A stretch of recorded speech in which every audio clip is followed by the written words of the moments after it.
Welcome to the Rich Report, a podcast with news and information on high-performance computing. Today my guest is from Micron. We have Ryan Baxter. He's the Director of Marketing for the CN business unit at the company. Ryan, how are you doing today? Hey, pretty good. Thanks a lot. Well, thanks for coming on, Ryan. You know, there seems to be a lot going on with memory these days, especially in high-performance computing, where we've got this problem called the memory wall. And Yeah. I hear a lot about NVDIMMs out there, and I was hoping you could tell us more. Yeah, absolutely. Happy to. So NVDIMM is really kind of the first in what we believe is a fairly long string of new products being introduced to the market to essentially address, as you said, that memory wall problem. Really the memory wall has come about essentially because for a long period of time, CPU innovation and sort of memory innovation has happened independently of one another. We find ourselves now where we're having to overcome significant gaps in terms of bandwidth as well as capacity requirements that are really being set forth from the CPUs that are really trying to get to where they need to be. And in order to do that, it needs the memory and the very low latency, very high bandwidth, very fast performance to go with it. And so NVDIMM is, as I said, the first in a string of what we call persistent memory solutions. Essentially today, memory is comprised of DRAM primarily. So we love DRAM. It's been around for a better part of 40 years. But it has some Achilles heels with it, not the least of which is coming up against a fairly significant scaling issue. Not that there isn't some more runway left in the technology, but people are starting to look at DRAM and love the performance, love the low latency associated with it, but hate the fact that we have to refresh every 64 milliseconds or so. And so this idea of persistent memory is memory that nears that of DRAM performance that doesn't need to be refreshed, but can also potentially leverage some of the scalability characteristics of NAND.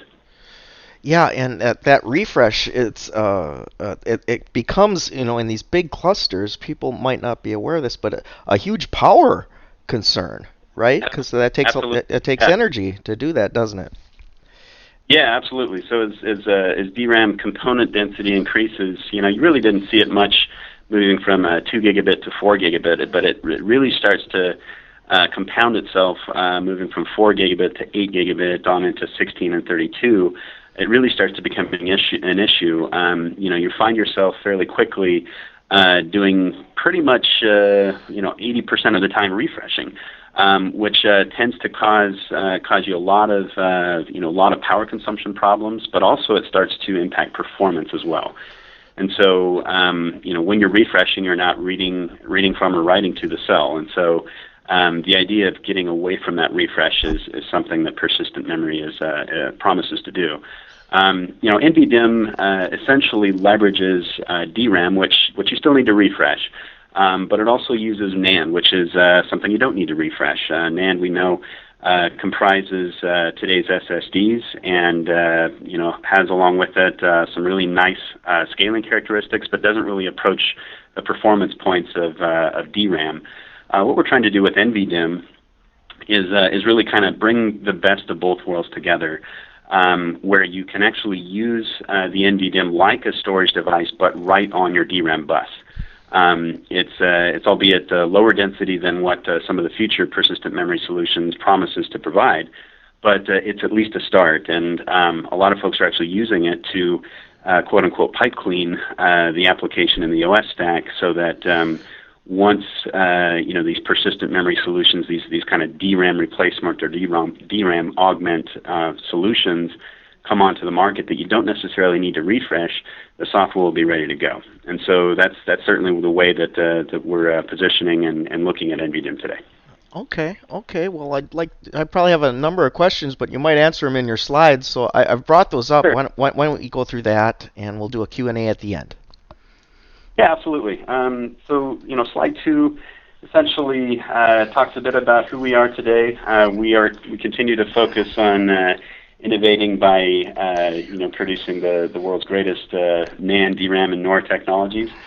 We sell into multiple segments, automotive, servers, HPC, networking, and everything in between.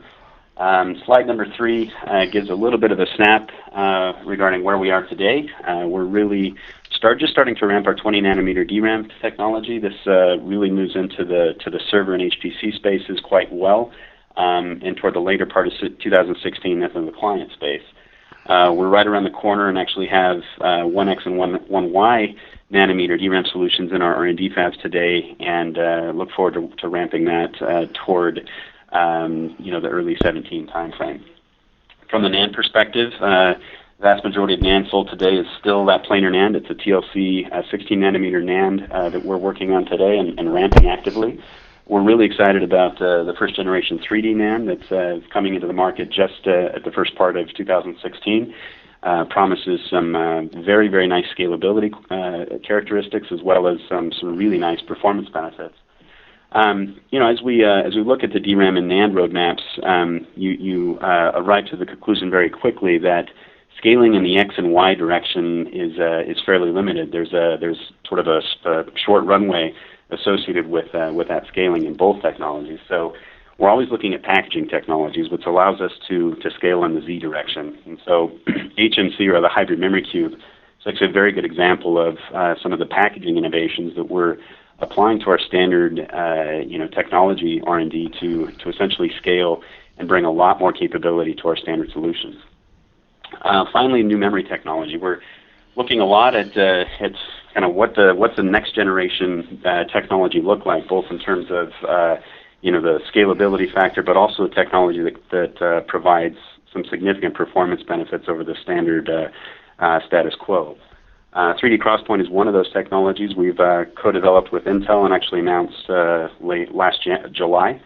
It's an exciting technology that allows us to bring a lot more capacity closer to the CPU. So what are we announcing today? Slide 4 essentially shows that we're announcing what, again, we believe is the first in a number of steps toward a persistent memory long-term goal. NVDIMM essentially provides and combines the performance of DRAM with the scalability and reliability of NAND. It has the potential to accelerate application performance by delivering much faster access, lower latency access to very high performance memory media, being DRAM. We also think it's a first in a number of solutions that will move toward that end goal of providing a very fast, high capacity, non-volatile solution directly on the DRAM bus. Okay. So slide 6 essentially shows where we're positioning NVDIMM with respect to storage class memory under the persistent memory envelope. And so NVDIMM, because it's DRAM based and because the application essentially accesses the DRAM, it stands to reason it's actually on par with DRAM performance. DRAM performance in terms of both bandwidth as well as latency. What it doesn't provide is a very large step up in terms of capacity, which is actually what storage class memory, one example of storage class memory, which is 3D XPoint, does. 3D XPoint, however, does not quite have the latency benefits of DRAM. And so we kind of have two solutions here that we see actually coexisting in the marketplace for a number of years because they're actually complementary to one another. And actually see this filling a fairly sizable gap that exists today, which is the performance gap between DRAM and the next best SSD, which is the PCIe SSD. You still have actually 3 orders of magnitude in terms of performance gap there to fill, and so we see these technologies actually doing that quite well.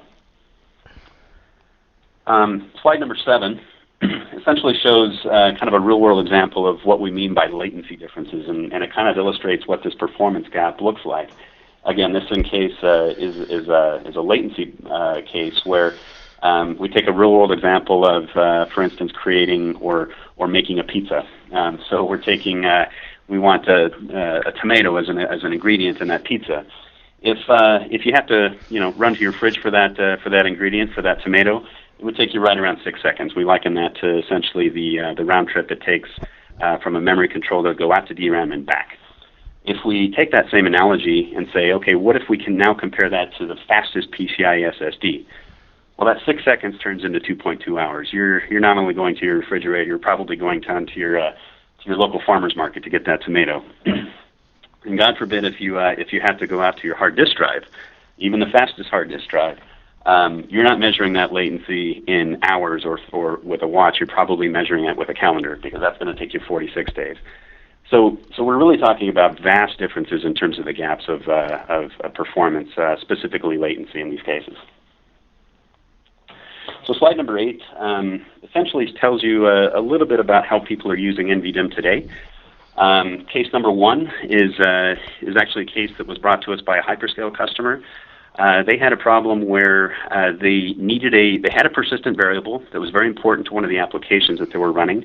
And because that variable was persistent, it had to reside in an SSD or a hard disk drive. The problem there is that SSDs, particularly the ones they were using, which is MLC-based, were actually wearing out because this persistent variable was a write-often variable. So they were basically throwing away perfectly good SSDs every 3 or 4 months. In this case, they were actually able to use an NVDIMM because that variable didn't need terabytes worth of capacity, but rather gigabytes worth of capacity. It's the perfect solution for this customer because they were actually able to use the NVDIMM as a write cache and shield the SSD from what otherwise would be a barrage of writes. So essentially, they created a situation where the NVDIMM paid for itself within a matter of 6 to 9 months, and it was a very good TCO benefit, and they actually got some performance to boot. Case number 2 is essentially fairly similar in the fact that you're just essentially leveraging an NVDIMM in an existing situation, but in this case, the customer actually was able to adjust where their variables resided in the hardware stack, and because this variable determined what the performance of the application was, they were actually able to move that variable from inside, say, the SSD inside in the NVDIMM instead. And so what that did was remove that variable from the critical path and essentially accelerate that application overnight. Very, very huge performance benefits that this customer had as a result.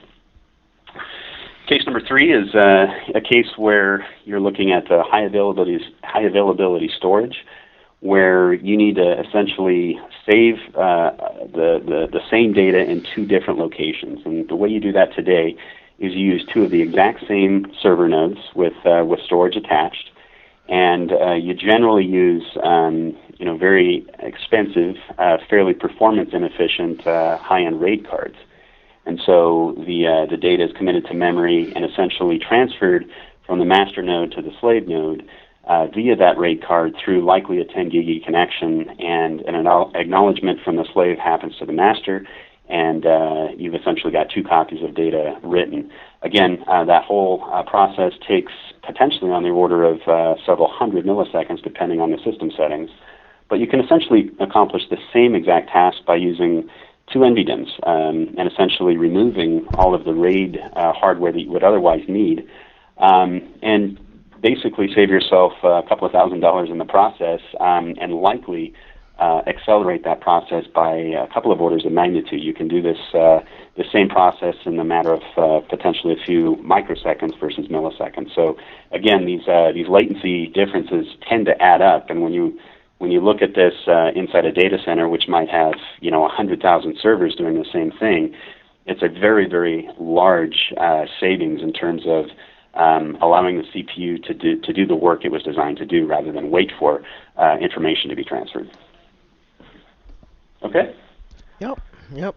All good. So finally, just talking a little bit specifically about what exactly the NVDIMM is. NVDIMMs can be used, again, they basically leverage standard DRAM and NAND technology, and in the event of a power loss, they actually provide enough energy to the memory subsystem so that data can essentially be moved from DRAM into NAND and lead to an orderly shutdown of the system, rather than the system just losing power and all your data is lost because it was in DRAM and it can't be refreshed anymore. And so what you can kind of think about this is essentially an infinite endurance SSD.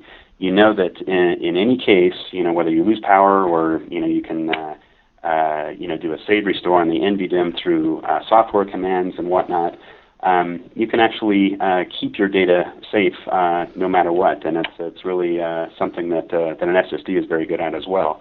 The biggest distinction here is that SSDs are available in terms of terabytes. We're talking about a few tens of gigabytes here in the NVDIMM, but albeit much higher performance, much lower latency. And so the way you get that external energy source is a number of ways. Some folks are using supercaps, and these are available in a number of form factors. This one is actually in slide 9, shows a 2.5-inch drive bay form factor where you have an empty drive bay slot. You slot this in and connect it up into the NVDIMM, and you're done. Some others are using actually in-rack batteries or lithium-ion batteries housed directly into a power supply to essentially route power directly to the DIMM slot so that you obviate the need for supercaps. Regardless, however you do it, there are significant benefits associated with getting power directly to your DIMM slot. Okay, so slide 10. Why Micron? It's why would we be the company to be able to pull this off? Well, again, we're technology developers.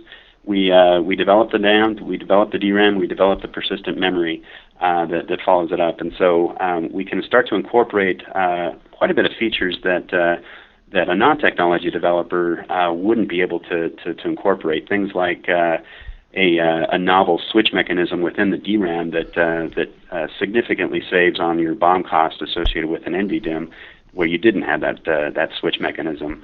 Another way we incorporate some of the features is actually using pseudo SLC mode into our what otherwise would be MLC NAND devices. Again, it saves on costs and it improves performance. Again, being the technology developer, we're working with Intel to develop the 3D XPoint, and we're looking at a number of other technologies that have some very good promise in our future roadmap. So in closing, again, we're pretty excited about what we're announcing. We're starting with the 8 GB DDR4 NVDIMM, and it's available in both a legacy command set and JEDEC command set, and I'll sort of expand on that here in a second. But we're also happy to sell the energy source as well. Why does NVDIMM really? Why are we taking a bullish stance on NVDIMM today? Well, there's really been quite a bit of enablement effort happening over the last couple of years from the likes of the software developers as well as the hardware developers to start really removing the frictions associated with getting this product into market. We feel that now there's enough standardization out there, enough enablement that happened on both the hardware and software to be able to allow the end user to really take advantage of the benefits associated with NVDIMM.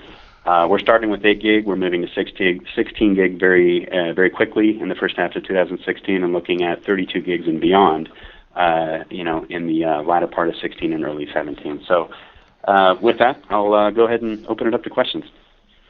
Well, thanks, Ryan. My first question comes to mind is, how long are we talking about when we say persistent? I mean, is this is it a matter of days, or is it until it's rewritten?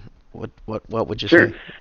Yeah. Yeah, good question. So persistence is it's essentially, it depends on the way you think of persistence. So if you're thinking of the number of sort of milliseconds between DRAM refreshes, it's a matter of milliseconds. But once that information is transferred from DRAM into NAND, and that system is essentially shut off, you're essentially the persistence is as long as that NAND is specified for. So in some cases, years.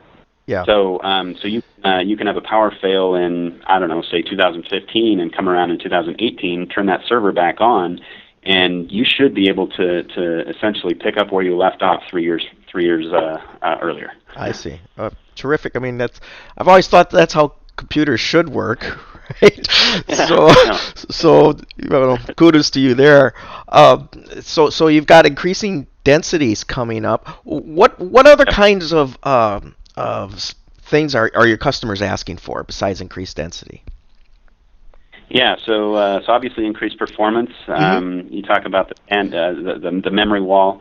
It's about how you feed the beast, especially in high performance computing. How do you get more bandwidth to that insatiable CPU, right? CPU with an insatiable hunger for more bandwidth. Mm-hmm. So we're talking about multi-channel. Hybrid memory cube is actually a very good example of providing a memory solution that provides a whole lot of bandwidth to a particular compute node. We're obviously looking at DDR4 today, moving on from 2133 to 2400 and stepping through the speed grades in DDR4 to essentially what's possible out in the future. There really is no reason, other than probably physical layout, if you will, that these CPUs can't get significantly higher bandwidth than what they're getting today from standard technology. So that comes in the form of, server design, but also memory cell design. Mm-hmm. So, and when I talk about memory, it doesn't necessarily just mean DRAM. Right. So yeah, we're pretty excited about the future, and pretty excited to be where we are with respect to technology development. All right. Well, Ryan, I want to thank you once again for telling about this, and thanks for coming on the show today. Thank you very much. Appreciate that. Okay, folks, that's it for the Rich Report. Stay tuned for more news and information on high performance computing.